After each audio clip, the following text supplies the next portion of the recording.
we go.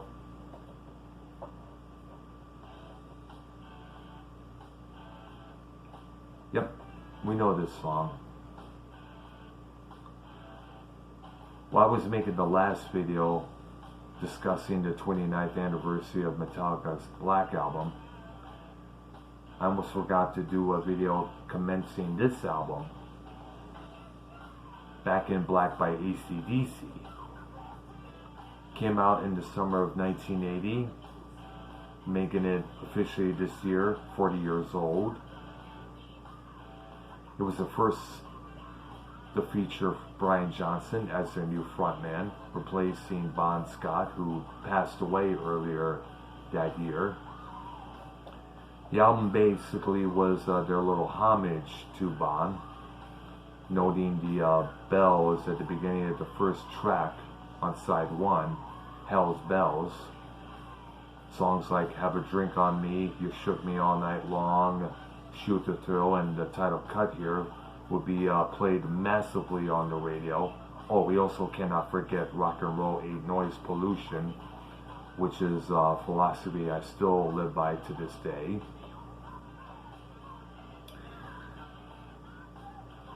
The album will be a massive success.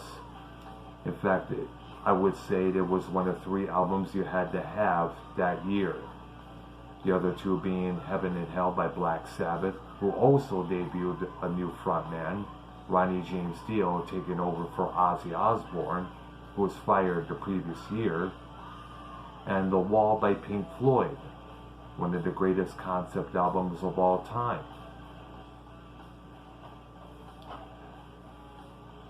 You know, it kind of reminds me of when my sister would, whenever she went on either a date or to hang out with some friends, I would sneak into her room, get her copy of this album, and listen to it on my turntable with the lights out, and the all-in-all effect of this album would just overcome me.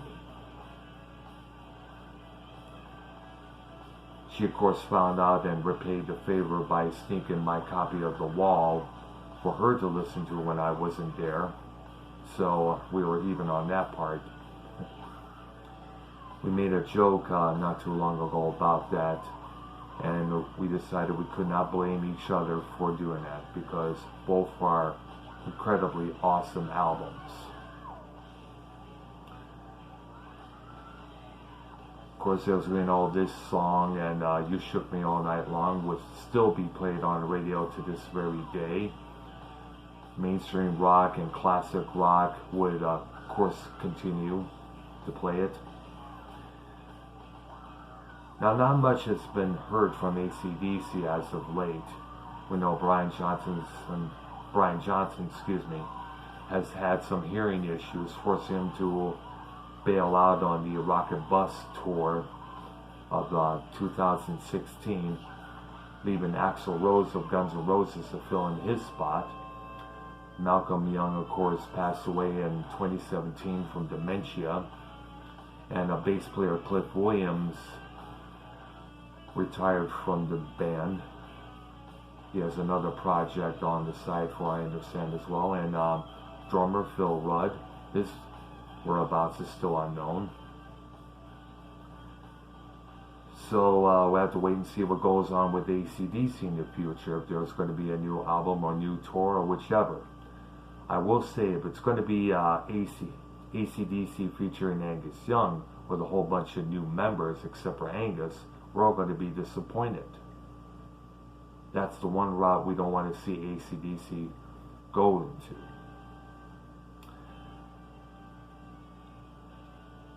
Gosh. That's all I want to say for this video here. So a happy 40th anniversary to the Back in Black album. May it always rock and roll for hereafter. I'm Dr. Earl. Thank you for watching. Subscribe to my channel. Leave some comments below and hit that like button as well. And remember, like the song said, rock and roll is not, will not, and never will be noise pollution. Take care.